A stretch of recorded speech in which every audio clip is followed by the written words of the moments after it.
Today we will be discussing about certain important conceptual issues that we have covered in this particular course. This I am naming as review session. The whole idea is that we will try to go through this exercise not just by discussing certain concepts, but we will throw some questions to you, sometimes very thought provoking questions, and through these questions we will try to see how well we have studied the concepts. So, I have divided the questions into various categories, and we of course have limited time. So, I will not be in a position to discuss all the questions, but I will try my best to discuss as many number of questions as possible, and I hope that with this kind of discussion many doubts which have been there in your mind will be clarified. So, the first set of questions that I will discuss is about certain equations which we very commonly use, but we are not very much sure always about the assumptions under which these equations are valid. So, the questions are these questions will be flashed in the screen, plus I am also carrying the questions with in my own hand. So, we will discuss that in the board as well. So, the first question is that given this tau is equal to mu du dy. So, this is like one of the very basic equations that you have been studying from not even the days of advanced fluid mechanics, the days of basic fluid mechanics, and even the school level fluid mechanics. Question is, what are the assumptions under which it is valid? So, if you trace back to the assumptions of this, you will see that this sometimes is misinterpreted as like Newton's law of viscosity. This is one particular form of Newton's law of viscosity. So, what is the general form? So, for homogeneous and isotropic fluid,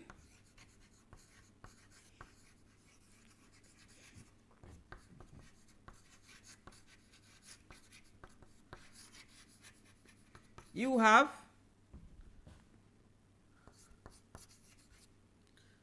tau ij is equal to minus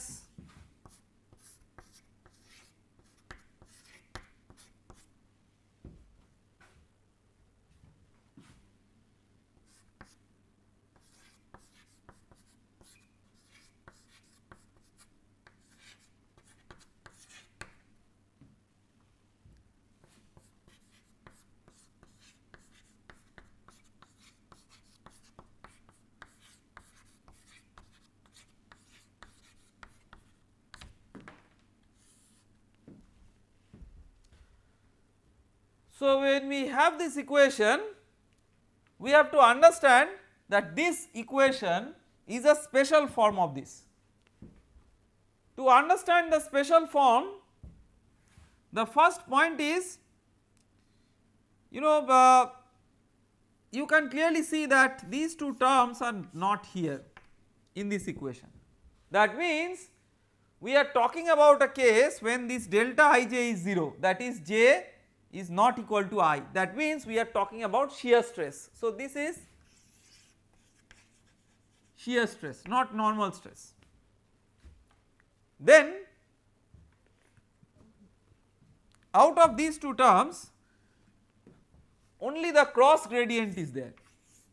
So, for example, you have the derivative of u with respect to y, but you do not have the derivative of v with respect to x. There could be two reasons.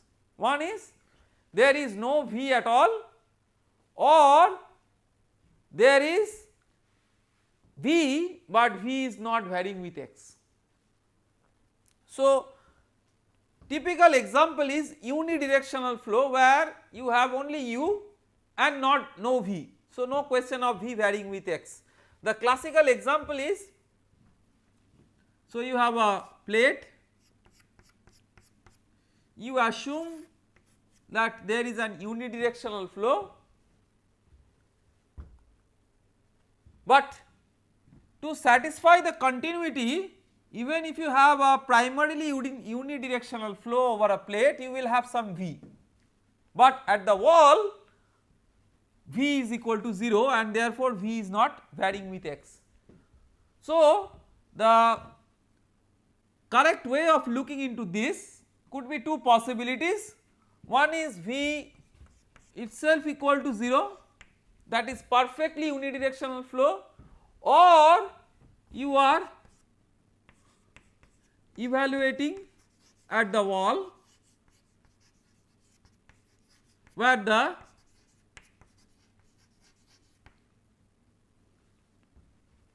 v is anyway 0. So, v equal to 0 everywhere is an assumption.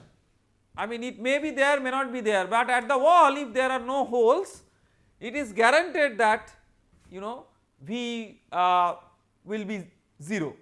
Therefore, if v is 0, the variation of v with respect to x is also 0. That means this, if you are evaluating at the wall, this is quite accurate even if you have both u and v. Only thing is that then this has to be replaced with partial derivative, but when you are writing this as an ordinary derivative, you are assuming that u is a function of y only, and if u is a function of y only, that is an example of a normally a type of flow called as unidirectional flow, where you have the velocity only along x, but that itself varies with y. So, this is the whole objective of discussing about this equation, is to make you understand that this is not the Newton's law of viscosity, this is a special restrictive version of the Newton's law of viscosity, where we are only considering unidirectional velocity u, which is solely a function of y, and of course you have homogeneous and isotropic fluid. Okay. Now the next question.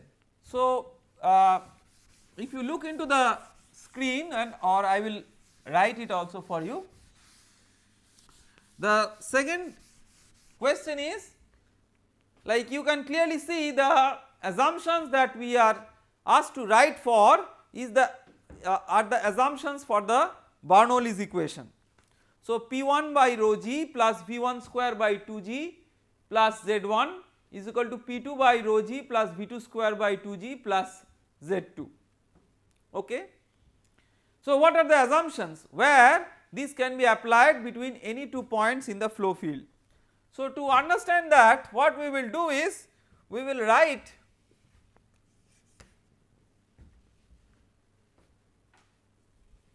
the inviscid flow equations, the Euler equation, in the differential form.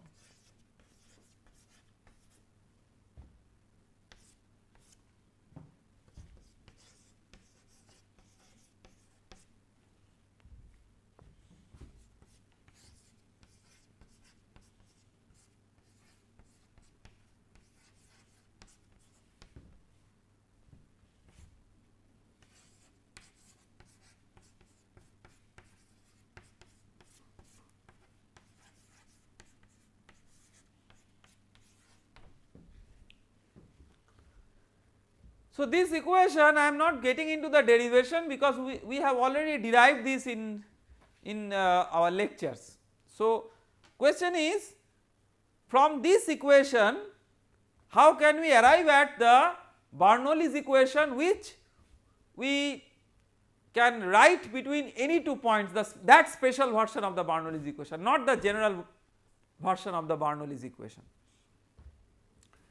So, first of all, so what is the assumption behind this equation? This equation is valid for inviscid flow, that is there is no viscous effect.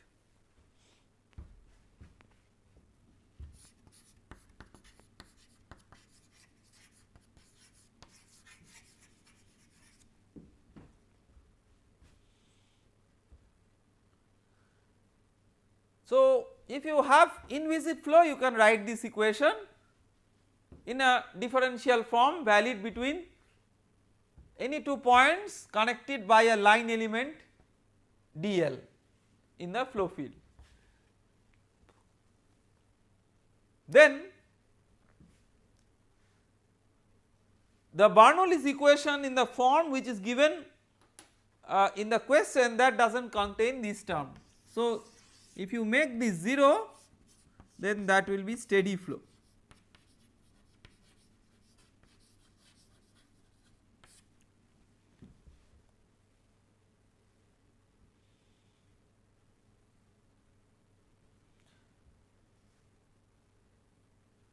Clearly, the Bernoulli's equation will contain these 3 terms. Okay. Of course, we are not yet talking about the Bernoulli's equation, it is still the Euler's equation, and if you take the rho out, then that will be Bernoulli's equation. But so this equation, remember, this you can use for whatever rho. Now we will come to the issue of rho later on, but when we see the Bernoulli's equation, we see these 3 terms in whatever form. Form is not important, but the fact is that this term is not there. So, when can we get rid of these terms? We can get rid of this term when so this is like a, this you can write in the form of a determinant with the components of V in one row, components of the vorticity, this is the vorticity in another row, and components of the position vector dl in another row. So, out of these 3, if any 2 are parallel, then one row in that determinant will be a scalar multiplier of another row, and then the determinant becomes 0. So, V has a particular direction, and if V and dl are in the same direction, then the first row and the third row, they will be, one will be the scalar multiplier of the other, because these 2 vectors will be in the same direction in that case. So, what is the case in which these 2 vectors are in the same direction? When this dl is along a streamline, because if dl is along a streamline, then by definition the streamline is such a line that the tangent to it represents the direction of the velocity vector. So, if dl is oriented along the streamline, then V and dl are in the same direction. So, that is one possibility. So, this, to make it 0, one is u dl is along streamline. Some students write flow along streamline, that is not really, I mean, what you are being bothered about. The point is that the 2 points that you are taking along a line, on a line element, what is the direction of that line element, not the question of whether flow is taking along that line or not. So, dl along streamline, that means the points 1 and 2 which you take on the line element, there they are along the same streamline, it is not a question of streamline, they will be on some streamline or the other, they along same streamline, or one of the vectors is identically 0. So, the vorticity vector is a null vector, this is called as irrotational flow, or there is a third possibility that V cross zeta is perpendicular to dl.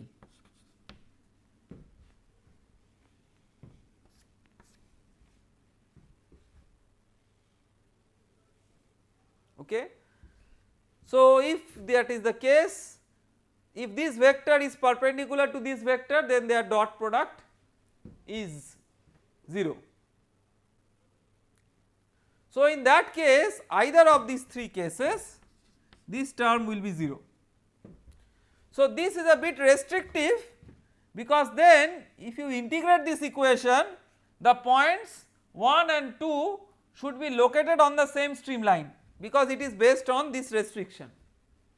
But if you do not put that restriction that the points 1 and 2 be anywhere, then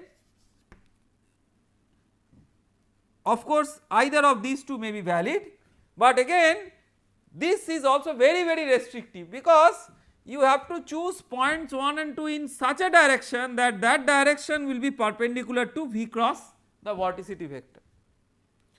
So, clearly the items that are points 1 and 3 are very restrictive, but the point 2 is not restrictive at all.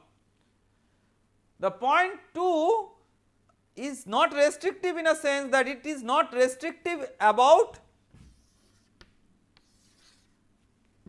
the direction of dl, but it is restrictive in another way.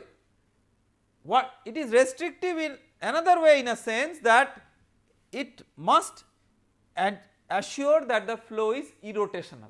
So, if the flow is irrotational, the line along which you take the 2 points 1 and 2 for integrating this equation does not matter, and this question is itself asked that what are the assumptions under which this equation is valid between any 2 points 1 and 2 in the flow field.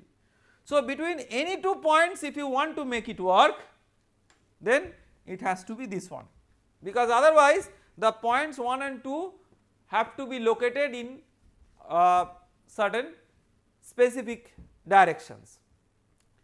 So, to summarize, we have inviscid flow, steady flow if this term is not there, and if this term is 0, then irrotational flow will make it applicable between any 2 points, and then so the next step will be you have dP by rho plus half dV square plus G dZ equal to 0.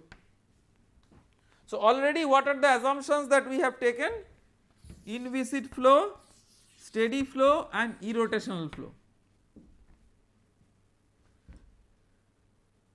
Now, if you integrate these between 2 points 1 and 2,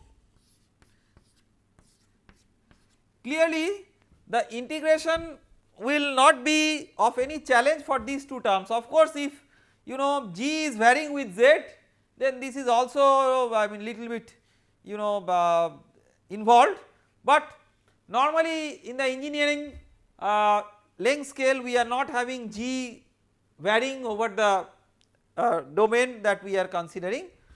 So, what is critical is only this term. So far this is only Euler equation. Now, depending on this rho dependence on P or not, we will convert or we will come up from the Euler to the Bernoulli's equation. So, if I will consider a very special case where the rho is simply a constant. So, if rho is a constant, we will later on see that rho equal to constant cannot be termed as a general incompressible flow, it is only a special case of incompressible flow. This I have discussed in my lectures and I will emphasize on that. So, if rho is a constant, then you can bring it out of the integration and then you get really P2 by rho 2 minus P1 by P2 by rho G P2 by rho minus P1 by rho, and then you get the corresponding equation which is asked in the question. So, this means you have rho equal to constant. There are certain types of flows where even with rho is not a constant, you can still manipulate with it with an understanding that either you know rho as a function of P or you have rho which is a variable but not a function of P. Those are more involved cases and we will not consider those as a part of this exercise, we will simply consider the special case rho equal to constant. So, the equation P1 by rho g plus V1 square by 2g plus Z1 is equal to P2 by rho g plus V2 square by 2g plus Z2. The question number 2, valid between any 2 points, the assumption is inviscid flow, steady flow, irrotational flow and constant density. Okay. Let us move on to the third question. So, let me just erase the board and you have a look into the third question in between.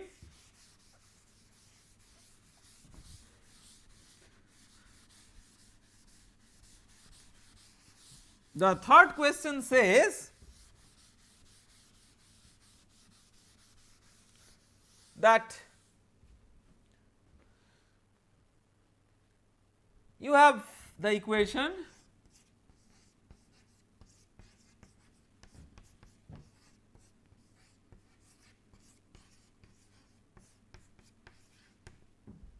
so what are the assumptions under which it is valid. So, for answering this question we will start with the general continuity equation. So, if you are asked to write assumptions for certain equations which are some special equations, it is always best that you start with the most general form and see how different terms are cancelled or simplified to come up with the special form asked in the question. For example, your continuity equation 3 dimensional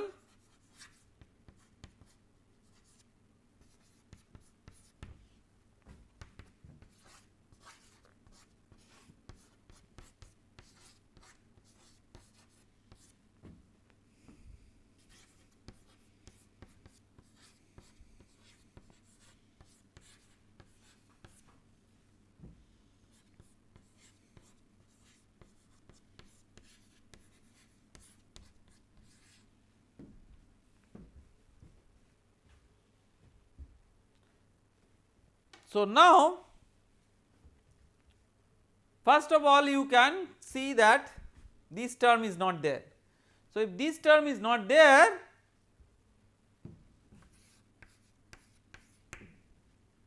that means it is a steady flow.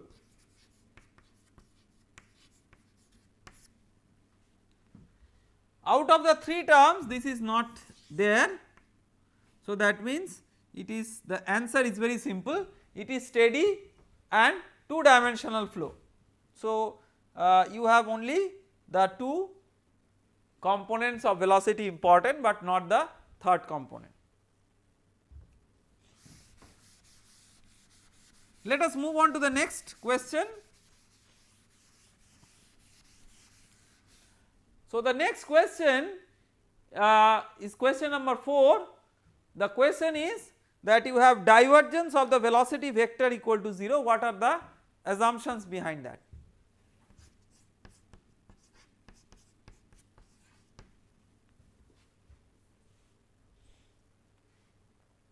So, divergence of the velocity vector is 0. The assumptions are what?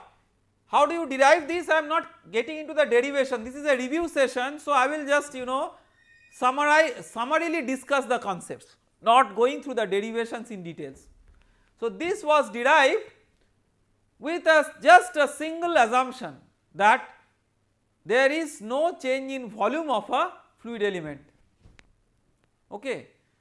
So, that means the assumption, the only assumption that comes with this equation is that it is incompressible flow. Incompressible flow essentially means that there is no change in volume of the fluid element. So, this is very straightforward. So, the assumption is incompressible flow. Now let us move into the second set of questions.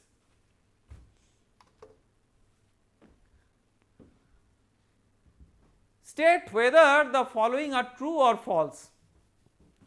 So this is just to test your concept, and we will go through these questions as many as possible. I have a good collection of these kinds of questions, but you know, because of limited time we cannot really discuss all the questions, but I will try to discuss whatever possible. So for the first question, if you look into the screen, for 2-dimensional and steady flow field, velocity components are given as u equal to ax and v is equal to ay. The question says that such a velocity field is impossible. So when you are asked that whether a velocity field is possible or impossible, how do you go about it? You go about it in a very simple way, that you try to see whether the velocity field is satisfying the continuity equation, because if the continuity equation is not satisfied, then such a velocity field will not exist. So the general temptation is you write what is del u del x, you see what is del v del y, and here del u del x plus del v del y is not equal to 0. So you are tempted to say that you know such a velocity field will not exist, but your mental block which is there is you are trying to pre-think that this is an incompressible flow. So if it is an incompressible flow, then only del u del x plus del v del y for 2-dimensional incompressible flow will be 0, but if it is a compressible flow you do not know. So just by these two velocity fields you cannot really conclude that really this flow can exist or not. You can simply say that such a flow in a 2-dimensional incompressible form cannot exist, but in a general form, I mean it depends on how the density varies and all that information has to be prescribed. Next question. Next question is, an unsteady flow can be analyzed as a steady flow with a suitable choice of reference frame. So the answer is yes, an unsteady flow can be analyzed as a steady flow by a suitable change in the reference frame. For example, there is a river which is flowing below a bridge.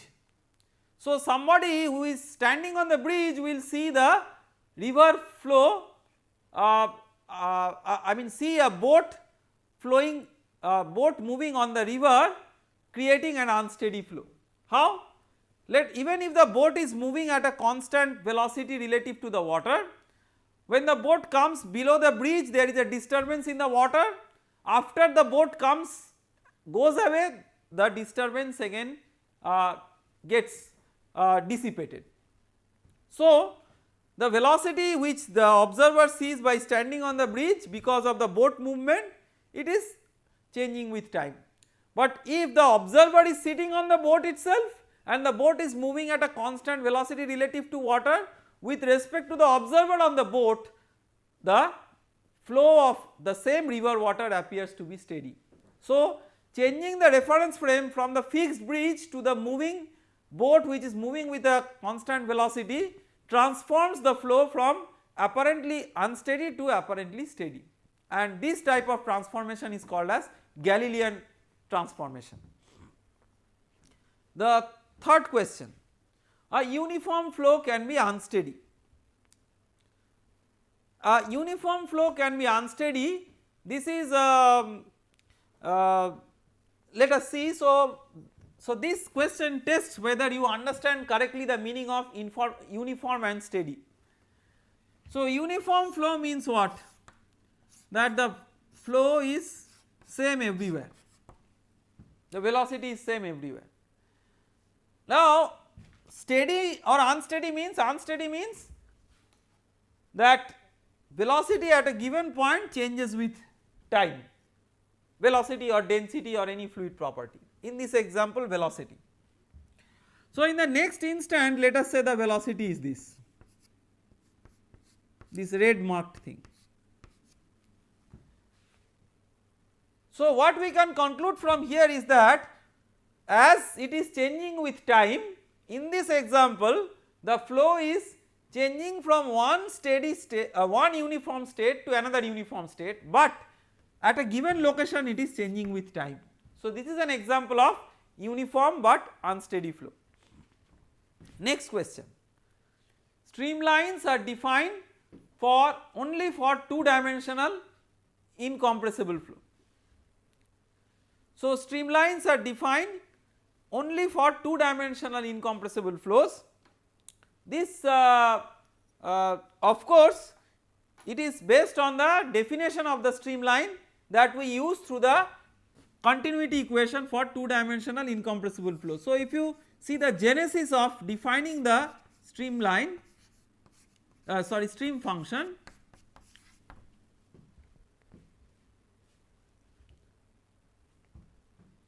this stream function you define based on this for 2-dimensional incompressible flow by writing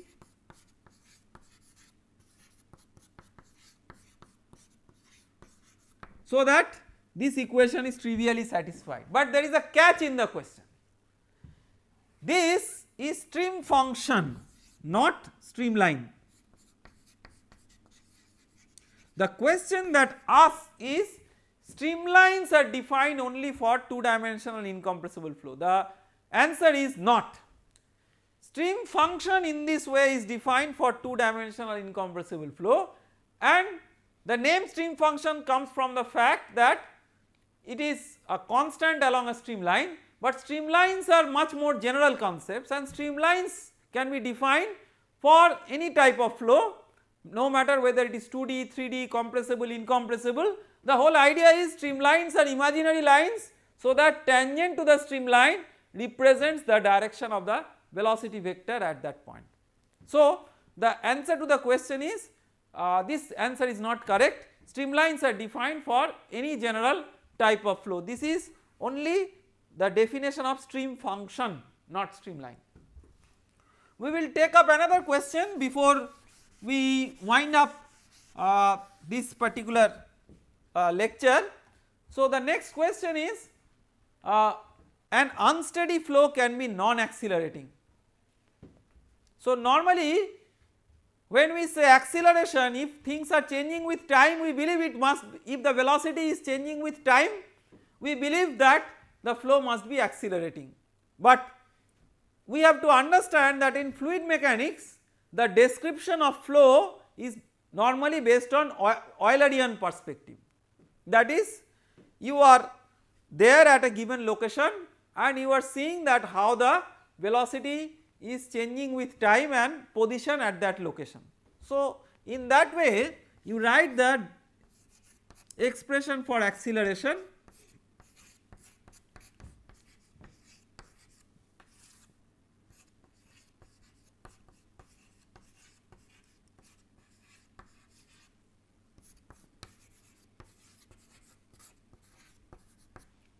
this is acceleration along x. I will not get into the details of this, we have taken lengths of time to discuss about this. So, the question is that for an unsteady flow this acceleration can still be 0, and you can clearly see that it is possible because this unsteady component, let us say this is as an example 5 meter per second square, this entire thing could be minus 5 meter per second square, the convective component of acceleration. So, the total of that may be 0 even though the unsteady term is not 0.